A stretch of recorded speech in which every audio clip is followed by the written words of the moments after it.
Inambahan ng isang batang lalaki ang kanyang lola na pipi at bingi, kaya't naisip ng matanda na baka may nagawa siyang mali, at nagmostre ito ng pabilog sa kanyang dibdib upang humingi ng tawad. Hindi pa nasiyahan ang bata at pinagtawanan niya ito dahil isa itong pipi at matanda, at pagkatapos ay talagang inihian pa niya ang sapatos ng kanyang lola. Sang-woo ang kanyang pangalan at nang una siyang makita ng kanyang lola ay nilayuan niya ito. Lumaki sa syudad si Sang-woo at ayaw na ayaw niya sa mga sira-sirang bahay, kaya't ayaw niyang tumira sa lumang bahay ng kanyang lola, ngunit wala naman siyang magawa dahil walang trabaho ang kanyang ina at busy ito sa paghahanap ng trabaho, kaya't ito ang dahilan kung bakit kailangan niyang iwanan si Sang-woo sa lola nito. Hindi man lang niya iniwanan ng panggastos si Sang-woo pero nagbigay naman siya ng ilang kahon ng pagkain sa lola ni Sang-woo. Bago nagmadaling umalis ay sinabi niya kay Sang-woo na magpakabait ito. 78 years old na ang lola ni Sang-woo at nakuba na din ito ng dahil sa katandaan, at nang hahawakan niya ang kamay ni Sang-woo ay inambaan siya nito, kaya't nagmostre ito ng pabilog sa kanyang dibdib upang humingi ng tawad dahil hindi siya makapagsalita, at ito ang kanyang simpleng sign language upang makipag-usap sa kanyang apo. Inakala niya matutuwa si Sang-woo kaya't inabutan niya ito ng ulam ngunit ibinalik lang ito ni Sang-woo sa kanya. Binigyan niya ulit ng itinatago niyang candy si Sang-woo ngunit hindi man lang siya pinansin ng bata, at kinain lang ng bata ang hawak nitong chocolate at umalis. Hindi kinakausap ni Sang-woo ang kanyang lola at palagi siyang busy sa paglalaro ng video games, at kapag napapagod na siya sa paglalaro ay natutulog lang siya at ang kanyang lola ang palaging naglilinis ng kanyang mga kalat. Alam ng matanda na ayaw sa kanya ni Sang-woo kaya't ayaw niyang inaabala ito, pero palagi pa din niyang tinitingnan ang apo upang mabantayan, at inaasam niya na sana ay kausapin naman siya nito. Isang gabi dahil malabo ang kanyang mga mata kaya't nagpatulong siya kay Sang-woo na lagyan ng sinulid ang kanyang karayom, at galit na nilagyan ni Sang-woo ng napakahabang sinulid ang karayom nito upang hindi na siya maabala ulit ng matanda sa kanyang paglalaro, at nang mamatay ang kanyang game ay humingi siya ng pera sa kanyang lola upang bumili ng mga baterya. Kumuha ng pera ang matanda sa kanyang bulsang walang laman at wala talaga itong pera, ngunit hindi naniniwala si Sang-woo kaya't nagkalkal siya sa kwarto upang makahanap ng pera. Dahil wala siyang nakitang pera kaya't galit na galit niyang sinipa ang banga ng kanyang lola, at itinapon din niya ang sapatos nito kaya't nakatapak na pumapanik ng bundok ang kanyang lola upang mag-igib ng kanyang tubig. Dahil wala siyang perang pambili ng baterya ay nakita niya ang hairpin ng matanda, at habang natutulog ito ay ninakaw niya ang hairpin nito sa buhok, at pagkatapos ay nagpunta siya sa isang hardware store, ngunit sinabi ng may-ari ng hardware na wala siyang ganoong baterya, kaya't nagpunta na lang si Sang-woo sa isang tindahan upang kumuha ng junk foods, ngunit pinukpok siya sa ulo ng may-ari at pinalayas. At ang mas masama pa dito ay naligaw si Sang-woo habang pauwi. Naglakad siya ng napakalayo kaya't naiyak siya sa daan, ngunit sa kabutihang palad ay may isang mabait na matandang lalaki ang naghatid sa kanya. Hindi siya pinagalitan ng kanyang lola at sa halip ay tinanong siya nito kung ano ang gusto niyang kainin, kaya't agad na pumasok ang bata upang ipakita ang isang flyer sa matanda, at sinabi niya na gusto niya ng fried chicken. Matagal na nagmamostre si Sang-woo kaya't inakala ng matanda na gustong kumain ni Sang-woo ng manok, at naghukay siya ng mga lupa upang maibenta. Pagkaraan ng mahabang oras ay umulan ng napakalakas, at basang-basa sa ulan ang matanda habang naglalakad sa daan upang makabili lang ng buhay na manok para kay Sang-woo. At pagkauwi ay kinungutan muna niya si Sang-woo bago siya nagmadaling iluto ang manok. Pagkaluto ay agad niyang piniraso ang hita ng manok upang ibigay kay Sang-woo na kagigising lang, ngunit umiyak si Sang-woo dahil gusto niya ng fried chicken kaya tinabig niya ang kanin na nasa mangkok, at pinulot at kinain na lang ng matanda ang mga kanin na natapon sa sahig. Kinabukasan ay hindi nagising ang matanda at nanginginig ang bibig nito ng dahil sa lagnat. Alam ni Sang-woo na may sakit ang kanyang lola kaya't agad niyang kinumutan ito at nilagyan ng bimpo sa noo, at napansin niya na ginawang hairpin ng kanyang lola ang isang sirang kutsara, kaya't nang makonsensya ay ibinalik na niya ang ninakaw niyang hairpin nito, at pinakain din niya ito ng manok na niluto nito kagabi. Pagkagaling sa sakit ay nakita ng matanda na hindi na kasya kay Sang-woo ang sapatos nito, kaya't nagpunta sila sa isang palengke upang magbenta ng ilang mga gulay, at nang maibili niya ng bagong sapatos si Sang-woo. Pagkatapos ay nakita ni Sang-woo ang kapitbahay niyang si Mei, kaya't bigla niyang ibinagsak ang hawak niyang basket at nagpunta kay Mei, ngunit hindi naman siya pinansin nito. Nagtinda na ng mga gulay ang matanda at dahil pipi siya kaya't nahihirapan siyang makakuha ng mga customer. Nainis si Sang-woo nang makita niya na hindi makabenta ang matanda ngunit hindi man lang niya tinulungan ito.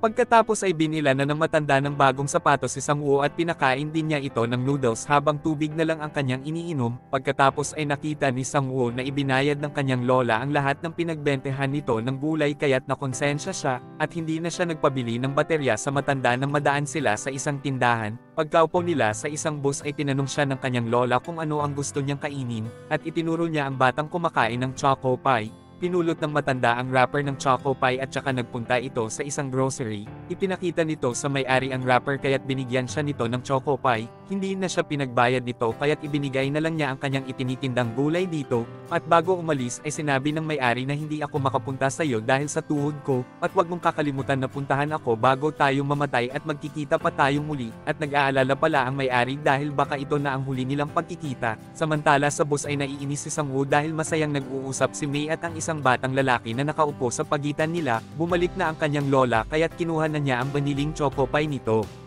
Ayaw niyang isabay sa bus ang matanda dahil ikinahihiya niya ito dahil nasa bus din si Mei, at hiyang-hiya din siya nang ipauwi sa kanya ng matanda ang bitbit nito, at pagkatapos ay biglang umalis na ang bus, kaya't naiwan at naglakad na lang mag-isa ang matanda pauwi habang daladala niya ang pinasasabay niyang mabigat na bitbit kanina kay Sang-woo. Matagal na naghintay si Sang-woo sa station na pinagbabaan sa kanya at halos lumubog na ang araw bago pa man makabalik ang kanyang kawawang lola. At wala palang balak talagang sumakay ng bus ang matanda at naglakad na lang siya upang maitabi ang pera. Umiiyak na tinanong siya ni Sang-woo at sinabing bakit ba napakatagal mong bumalik, kaya't bilang paghingi ng tawad ay nagmostra ulit ito ng pabilog sa kanyang dibdib, at habang pabalik ay inilagay ni Sang-woo ang natira niyang choco pie sa bag ng matanda, at ito ang unang pagkakataon na naging mabait siya dito. Nang sumunod na araw ay inaya ni Mei si Sang-woo sa kanilang bahay, kaya't nang dahil dito ay sobrang kinilig si Sang-woo ng buong araw. Pagkatapos ay isinupot na niya ang lahat ng kanyang mga laruan at plano niyang ibigay ang lahat ng ito kay Mei. Inayos na niya ang kanyang buhok ngunit hindi pa din sapat sa kanya ang kanyang kagwapuhan, kaya't sinabi niya sa matanda na gupitan siya nito ng buhok. Ngunit nakatulog naman siya at nang magising ay napangitan siya sa gupit ng matanda, at sinabi na di ba sabi ko sa iyo na gupitan mo lang ng konti at paano pa ako ngayon haharap kay Mei sa ganitong itsura ko, kaya't nagtalukbong na lang siya ng tela sa kanyang ulo upang maitago ang kanyang buhok, at pagkatapos ay kinuha na niya ang lahat ng mga laruan na ibibigay niya kay Mei at nagpunta na siya sa bahay nito. Nang makita niya ang isang kahon na may pangit na balot ay ibinulsa niya ito dahil baka makita ni Mei.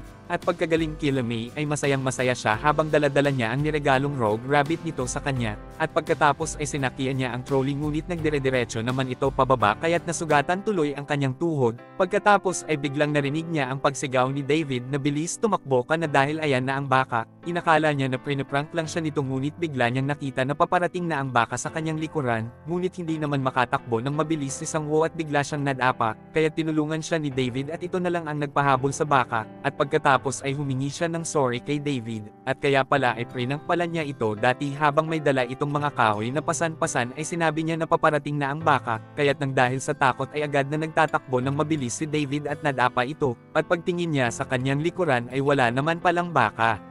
At ngayon ay hindi lang siya basta iniligtas ni David at pinatawad din siya nito sa kanyang prank, kaya't nang dahil dito ay nahiya si Sang-woo sa kanyang sarili, at habang pabalik ay naalala ni Sang-woo ang kahon na may pangit na balot at binuksan niya ito, at ito pala ang kanyang video game na may kasamang pera na ibibigay sa kanya ng kanyang lola upang ipambili niya ng baterya. Hindi na napigilan ni Sang-woo ang kanyang sarili at patuloy na tumulo na ang kanyang mga luha sa kanyang mga mata, at sa di kalayuan ay nakita niya ang kanyang lola na nakatingin sa kanya, kaya't umiyak ng todo si Sang-woo at pinuntahan siya ng matanda upang tingnan ang mga sugat sa kanyang tuhod. Pagkatapos ay pinunasan nito ang kanyang mga luha. Naawa sa kanya ang matanda at ibinigay nito ang isang sulat sa kanya, at sulat pala ito ng ina ni Sang-woo at nagkaroon na ito ng trabaho at paparating na ito upang sunduin siya at hindi makakasama ang kanyang lola sa kanila, kaya't ay tinuruan ni Sang-woo ang kanyang lola na magsulat upang masulatan siya nito ngunit hindi naman ito matutunan ng matanda, kaya't sinabi na lang niya ng paulit-ulit na lola kapag nagkasakit ka padalan mo na lang ako ng blankong papel.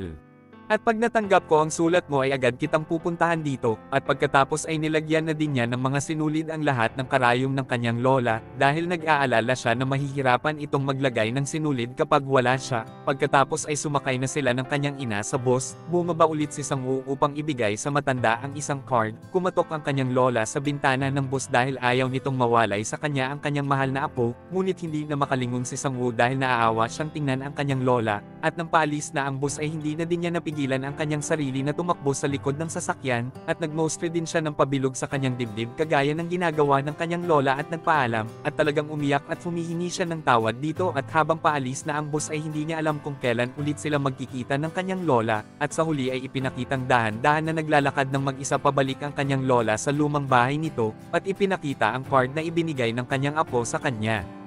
Ang movie na ito ay para sa lahat ng mga lola sa buong mundo. At ang aral ng kwento ay tungkol sa kung papaano mo dapat mahalin at tratuhin ang pamilya at ang lahat, ng may paggalang at pagpapahalaga sa mga ginagawa nila para sa iyo. At dito na po nagtatapos ang ating movie. Mag-subscribe ka na po Lods para sa magagandang mga movie na katulad nito. Maraming salamat po sa iyong panunood at pagsuporta. Ingat po palagi Lods. God bless.